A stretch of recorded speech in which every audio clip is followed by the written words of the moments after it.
Hello friends, question number next कहना चाह रहा है कि evaluate the curve integration e की power z into d x divided by z minus one into z minus के two where mod z is equal to three is a circle.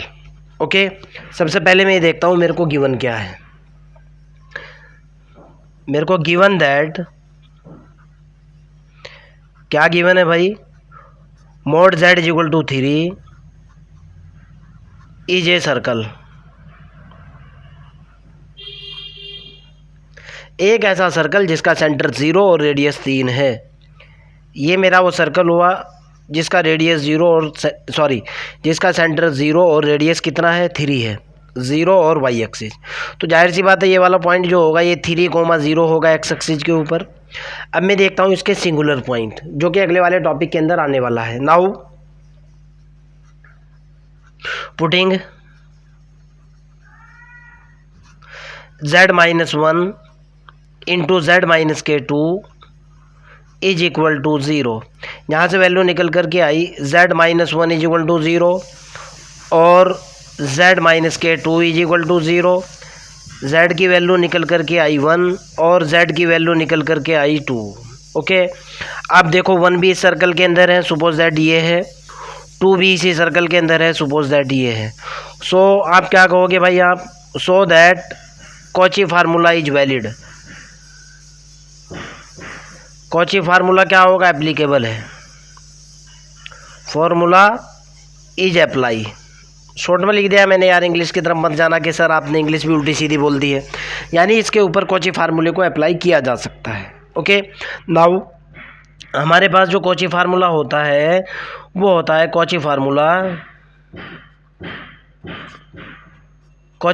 क्या बोलता है भाई, कॉची फार्मूला बोलता है कि f of a is equal to 1/2 pi iota होना चाहिए, कर्व इंटीग्रेशन हो, f of z into d z हो, डिवाइडेड बाई जेड माइनस के ए।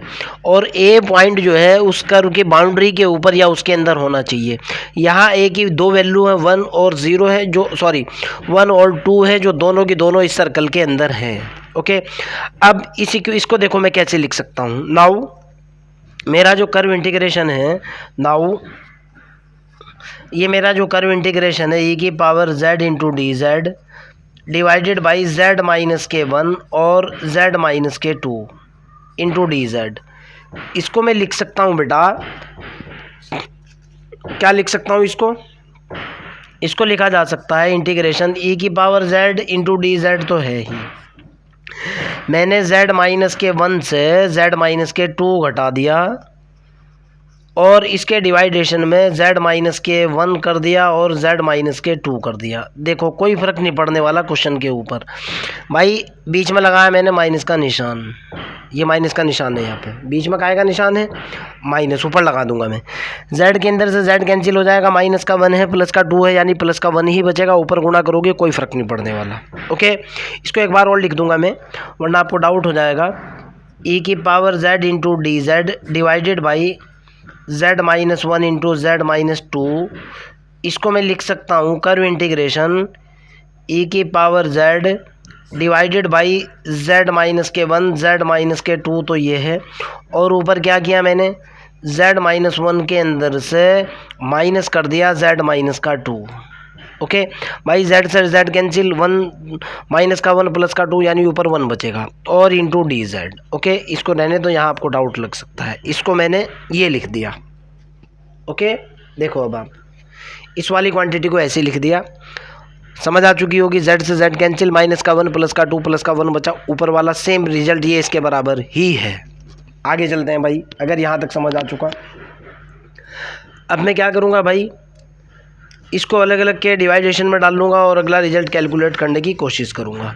यहाँ से देखो मैंने क्या किया, इधर जो चल रहा है मेरे पास वो चल रहा है ई की power z into d z divided by z minus के 1 इंटू जेड माइनस के 2 is equal to curve integration e की power z into z minus के 1 बटे z minus 1 into z minus के 2 मल्टीप्लाई कर दिया, माइनस इंटीग्रेशन ई की power Z minus के 2 बटे जेड माइनस के 1 और जेड माइनस के 2 इंटू डी जेड और इंटू डी जेड।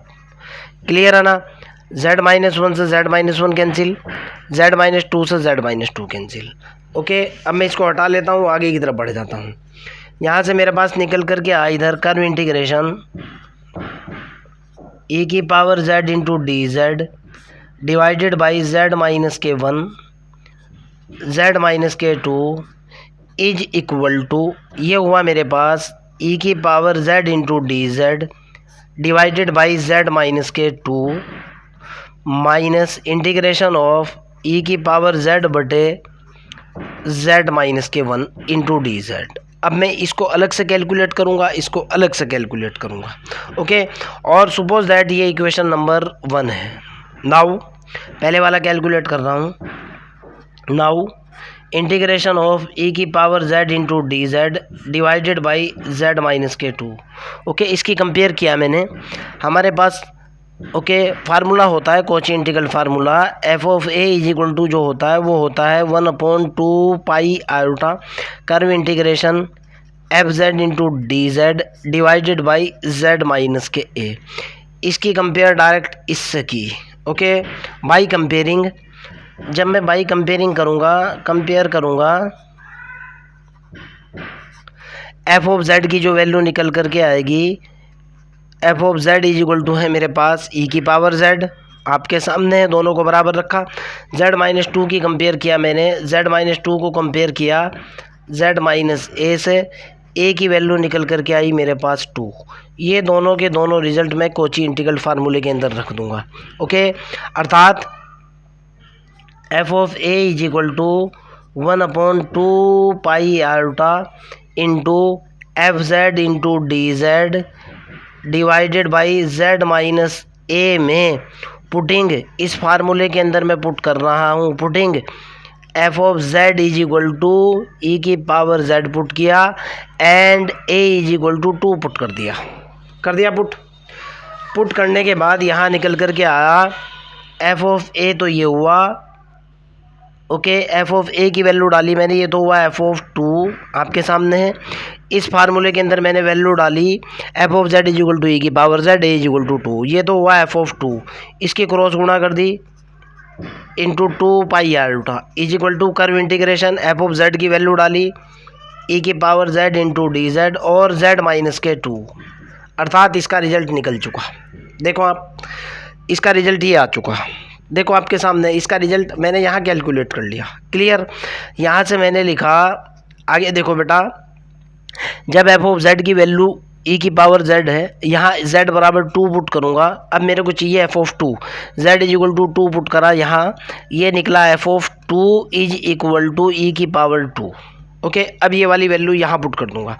मैं कह रहा हूँ कि putting the f of 2 in given equation, मैं कह रहा हूँ putting f of 2 is equal to e की पावर 2 इन अबव रिजल्ट। ऊपर वाले रिजल्ट के अंदर मैंने वैल्यू डाली, एफ ऑफ 2 की वैल्यू हुई ई की पावर 2 गुणा ये हुई 2 pi iota is equal to हुआ कर्व इंटीग्रेशन ई की power z d z divided by z minus के 2। ओके, इसको मैंने बॉक्स में बंद करके रख लिया, क्यों? ये वाली वैल्यू मेरे को पीछे डालनी है। अब दूसरे फार्मूले पर चलता हूँ। नाउ अब मैं कैलकुलेट, ये तो मैं कर चुका हूँ भाई, इसका रिजल्ट तो निकाल चुका, अब ये कैलकुलेट करूँगा। नाउ इंटीग्रेशन ऑफ ई की power z divided by z minus 1 into d Z. Okay, ये वाला रिजल्ट उठा लो, बाद में वैल्यू डाल दूंगा, इतना लंबा चौड़ा इशू नहीं है, इक्वेशन नंबर 1 के अंदर काम हो जाएगा डायरेक्ट। ओके, फिर मेरे पास कॉची इंटीग्रल फार्मूला होता है f of a is equal to 1/2 pi iota curve integration f z into d z divided by z minus के ए। यही होता है ना फार्मूला। इस फार्मूले से ये जो बॉक्स के अंदर फार्मूला है इसकी कंपेयर की। ओके, दोनों की तुलना कर रहा हूँ मैं, दोनों की, ये वाले इधर एफ ऑफ जेड से इसकी कंपेयर कर रहा हूँ इंटीग्रेशन वाले पार्ट की। तो इधर तो है, पूरा करके दिखा रहा हूँ, ई की power z into d Z है। उधर इंटीग्रेशन के अंदर क्या है, उधर है f of z into d Z है। इससे ये कैंसिल हो जाएगा, एफ ऑफ जेड की वैल्यू निकल करके आएगी ई की power Z. Z minus one की कंपेयर जेड माइनस ए से की, जेड माइनस वन की कंपेयर जेड माइनस ए से की, ए इज इक्वल टू निकल करके आया 1। ओके, अब मैं कहना चाह रहा हूँ कि पुटिंग, मैं क्या कह रहा हूँ भाई, मैंने क्या कि putting f of z is equal to e की power z and a is equal to 1 in Cauchy formula. ये जो कॉची फार्मूला लिखा हुआ है उसके अंदर मैंने फिर वैल्यू डाल दी, मेरे पास ऊपर वाला रिजल्ट आ जाएगा। इस फार्मूले के अंदर वैल्यू डाली, ये मेरा कॉची फार्मूला है। फार्मूले के अंदर वैल्यू डालते ही एफ ऑफ ए की वैल्यू हुई, ये हुआ एफ ऑफ 1 हो चुका। क्रॉस गुणा कर दी into 2 pi iota is equal to curve integration f of z की वैल्यू हुआ है ई की power z divided by z minus के 1। ये रिजल्ट निकल चुका, निकल गया ना। यानी यहाँ से निकल करके इसको इधर लिख रहा हूँ बेटा, ये हुआ f of 1 into 2 pi iota is equal to curve integration e की पावर जेड बटे z minus 1 into d z. Now अब मेरे को चाहिए एफ ऑफ 1, चूँकि f of z is equal to क्या है मेरे पास, f of z is equal to e की पावर जेड है। मैंने z is equal to 1 put किया यहाँ, ये निकला f of 1 is equal to e की पावर कितना 1। क्लियर, ये वाली वैल्यू यहाँ पुट कर दी। मैं कह रहा हूँ putting f of 1, suppose that ये मेरी इक्वेशन बी है। मैं कह रहा हूँ putting f of 1 is equal to e in equation b. इस इक्वेशन के अंदर पुट किया, ये निकला 2 पाई आयोटा गुणा e is equal to curve integration e की power z divided by z minus 1 into d z. अगले वाला रिजल्ट मेरा ये निकल चुका, निकल गया ना, कोई दिक्कत तो नहीं है। अब दोनों के दोनों रिजल्ट पहले मैं लिखूंगा, फिर अगली इक्वेशन के अंदर डालूंगा और अपना काम चला लूँगा। चलो भाई आगे की तरफ चलते हैं, क्या हो रहा है और कैसे हो रहा है। एक रिजल्ट मेरे पास निकला हुआ है, कर्व इंटीग्रेशन ई की power z divided by z minus के 2 इंटू डी जेड का रिजल्ट है E square into 2 pi iota. दूसरा रिजल्ट है मेरे पास ई की power z into d Z बटे ये जेड माइनस 1 का रिजल्ट है कितना भाई, ये देखो यहाँ 2 पाई आयोटा इंटू ई, 2 पाई आयोटा गुणा ई, दोनों की दोनों वैल्यू पुट करूँगा अब मैं कह रहा हूँ कि putting these value in equation 1, जो मेरे पास इक्वेशन 1 थी, putting these values, putting these values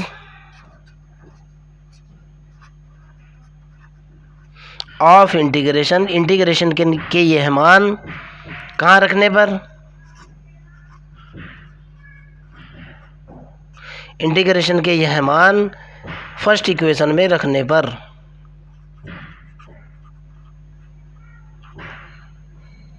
okay, तो यहाँ से निकल कर के आया, इधर हुआ मेरे पास कर्व इंटीग्रेशन ई की power z into d z divided by z minus के 1 जेड माइनस के 2 इज इक्वल टू, पहले वाली वैल्यू कितनी है जेड माइनस 2 वाली, 2 pi iota E square minus 2 pi iota ई। क्लियर, 2 पाई आयोटा मैंने कॉमन ले लिया, 2 पाई आयोटा और ई कॉमन ले लिया, कितना बचा ई माइनस के 1। क्लियर है ना, कोई डाउट तो नहीं है, आंसर भी यही है। फिर भी अगर आपका कोई डाउट हो, कोई प्रॉब्लम हो, कमेंट बॉक्स के अंदर क्वेश्चन को डाल देना, I will help you. Okay, इस लेक्चर के अंदर इतना ही, क्यों मैं नहीं चाहता कि यार जो है अलग अलग पोर्शन के अंदर जो है बस छोटे छोटे से ही बना दूंगा, लेकिन तुम्हें किसी भी तरह की कोई प्रॉब्लम ना हो, मज़ा आना चाहिए तुम्हें पढ़ने में। चलो बेटा बाय।